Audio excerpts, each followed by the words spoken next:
Hello and welcome back to another Doctor Who figure review. In today's Doctor Who figure review, I'll be taking a look at the History of the Dalek set 8, Planet of the Daleks, containing 2 Planet of the Dalek drones with one exciting feature, a mutant reveal feature. So let's take a look at the packaging, the articulation and detail, and a comparison to other John Pertwee related Daleks, whether that be the sound effects Dalek from I think 2012 I want to say, and then of course the Day of the Daleks drone Dalek as well. So let's take a look at the packaging. Taking a quick look at the packaging for the History of Dalek set 8. So we've got the traditional style guide packaging motifs out of what we've grown to love over the past couple of years. We've got the window box displaying the 2 gunmetal grey drone Daleks there very nicely, and of course we've got the name of the set there, the limited edition sticker, and the 5+ character options.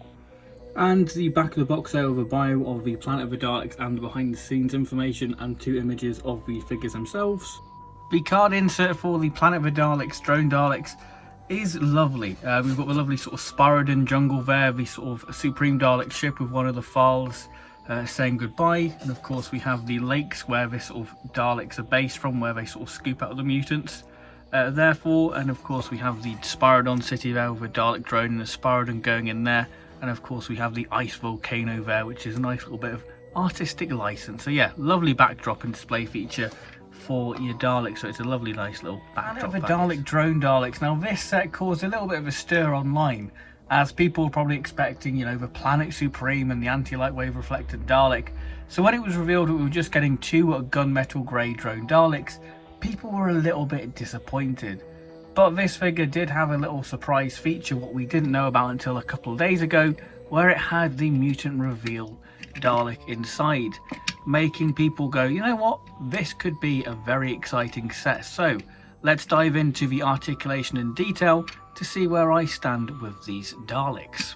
Articulation wise for these Daleks, we have the traditional 360 at the dome, which is very nice, and of course we do have a little feature of the mutant reveal, so I guess that counts as articulation. The eye stalk can go up and down. The eye stalk's quite rubbery actually, so that's quite nice, so you don't have to worry if it's got a break. 360 at the plunger, 360 at the gun, and of course the Daleks can patrol around on their wheels as well. So traditional Dalek articulation minus the little reveal feature there. But let's go on to the detail for these Daleks. Moving on to the detail for the Planet of the Daleks gunmetal grey drones. So the Daleks have been painted in this lovely gunmetal grey finish, very similar to the Day of the Daleks Dalek, which we'll take a look at in the comparison. But it's really lovely to finally have Daleks that look like they are from the actual Pertwee era in terms of like the gunmetal grey drones, after some strange approximations, which we'll look at when we get to the sound effects Dalek in the comparison. So let's take a look at the dome. So the dome, we have the dome lights there painted with this sort of frosted finish with a nice ridging details there, and we have the eye stalk, which is the new feature for this Dalek. As you can see, when they were filming Planet of the Daleks, the rings kept on breaking, so they used the rings from the sort of static Dalek props there.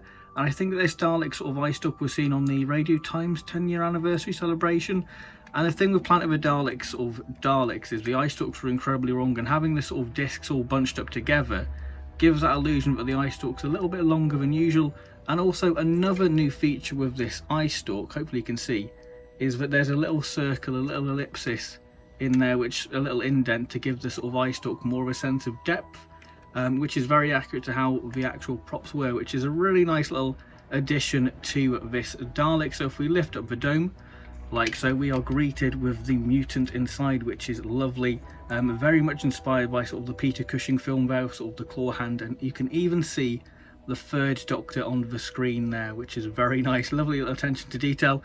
Is a sticker. Sadly, I would have liked to have seen it a little bit lower, just to give it a bit more of a sense of depth, because it can look a little bit flat, but I guess that's just down to the nature of the sticker. But I tell you what, I can forgive it because it's such a cool little feature and a nice little addition to this Dalek, and it just makes it pop really. And you do have the little hinge, but like I say, you're not really gonna see it if you display a Dalek like that, because you're probably going to display the Daleks like that on the shelf really, or sort of displayed like that, so you're not going to see the sort of hinge at the back. But yeah, nice little bit of engineering that we can still keep the sort of dome rotation. So if we move down to the neck bin section, we've got the traditional sort of grating mesh effect there, which is all very lovely. And of course we have the slat details over the rivets and bolts, and again the mesh. Very much traditional Dalek detail. The ball joints haven't been painted on this release, but they are given this sort of olive sort of finish. You know, the way the light reflects off some of these Daleks, it can be perceived as sort of a greeny grey, so I really do like that. The plunger is your traditional Dalek plunger, with slightly sort of extended there to give that illusion that it extends. Lovely glossy finish, very much the same as the sort of black hemispheres, but we do have the sort of curved 70s gun painted silver, very much traditional detail, and again we have the lovely gunmetal grey finish with the lovely gloss black hemispheres. Very good crisp paint detailing there, as you can see, very clean. And then we have the two-tone fender there, which is very nice, and that is exactly the same as the other one there. But yeah, let's do the comparison to the other Planet of the Daleks, Pertwee Daleks that we have. So yeah, let's move on to that. The comparison section now, I'm going to be focusing on the drone Daleks from the Pertwee era, from sort of Day of the Daleks and Planet of the Daleks. I could include the Supreme and all that, and the anti-light wave reflectant Dalek from Planet of the Daleks, which I'll put a little photo on screen now so you can see the little Planet of the Dalek squad. But the comparison section, we're using the Day of the Daleks gunmetal grey drone, the History of the Daleks planet set, and the Sound Effects Planet Dalek. So if we take a look at the Sound Effects Planet Dalek, you can see how much the Pertwee era drone Daleks have evolved in these B&M sets, but we now have the gunmetal grey Daleks, and it's kind of crazy to see how we sort of put up with this, but still a very nice sort of figure to go against, because, you know, not all Daleks with gunmetal grey in Planet, and of course you can have many different variants in Planet. So yeah, you can see the difference with the eye stalk there. And just, you can see how the gunmetal grey just pops against that sort of more matte, duller grey finish, and obviously the plunger is not painted on this, and the gun. So yeah, this definitely does pop, the new sort of gunmetal grey. But the main sort of comparison I guess people want to know is, how similar is it to the Day of the Daleks drone Dalek? So the Day of the Daleks drone Dalek, I would say, is a lot more reflective. It has more of a metallic finish to it. This still has a nice sort of shine to it, but I think that this has more of a reflective look to it. As you can see, when it catches the light, you get a sort of more different color spectrums when it is reflected in some bright light.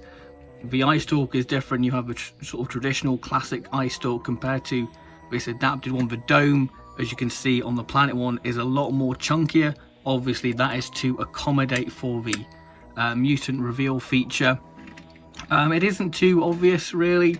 It still blends in with the other sort of Daleks that you can have in your collection, but yeah, it's not too bad actually. It still works with your other Dalek figures. The ball joints are painted on the Day of the Daleks drone. So if you want to army build the gunmetal grey Daleks, then this is a good alternative instead of buying the History of the Daleks Day of the Daleks set, because you know you're going to end up with multiple Supreme Daleks. But yeah, it's very nice. The dome lights aren't frosted on the Day of the Daleks version, and the fender is different. Like you can see, this has a dull grey finish to the more metallic shiny fender there. So those are some of the differences in the History of the Daleks sets there. What are my concluding thoughts on the Planet of the Daleks history set? Well, I love it. I think that this is a wonderful little addition to the History of the Daleks line. I think that this is one of the surprising sets, what people were a lot of sort of complaining about, because it's not the set we expected. But I'm happy we've got it, because it's great for army builders. So if you don't want to get multiple Day of the Dalek sets, then you can army build your grey gunmetal grey Daleks and have 10,000 Daleks, much like the story. The mutant reveal feature, what a cool little feature to have within the actual Daleks. I know it's just a sticker. It would have been great if it was sculpted, but I think that if we remember that these are toys at the end of the day, and I can see a lot of kids loving it because it's just got an extra bit of playability. It is just tremendous. I really do love these Daleks, and I'm sure we will see that Planet of the Daleks set, what we all wanted. But yeah, I'm very happy to have these sort of gunmetal grey drones. It would have been nice to see a little bit of paint variation on these instead of them being exactly the same. I know the eye stalks look a little bit different with sort of the way the pupil has been painted. It would have been great if one had like a grey gun or sort of a grey plunger. Just to add a little bit more variety instead of sort of two very similar Daleks, because I know that there was that whole sort of thing that B&M can't release, you know, the same figure within a set. There's got to be variety, whereas this set sort of dismisses that in a way. But yeah, I absolutely do love this set. Like I say, really cool feature, and it's definitely one of my favourite sets from this year. And it's wonderful to add some more Pertwee Daleks, and you can have that whole recreation of the third Doctor pushing the Daleks into the lake, and obviously getting the Dalek ready to enter the Spiradan City. Absolutely lovely set. Hope that you've enjoyed this figure review, and I'll see you next time for more Doctor Who figure related content. So if you've enjoyed this video, please do like and subscribe, and I'll see you very soon for more Doctor Who figure related content. So thanks very much, and goodbye.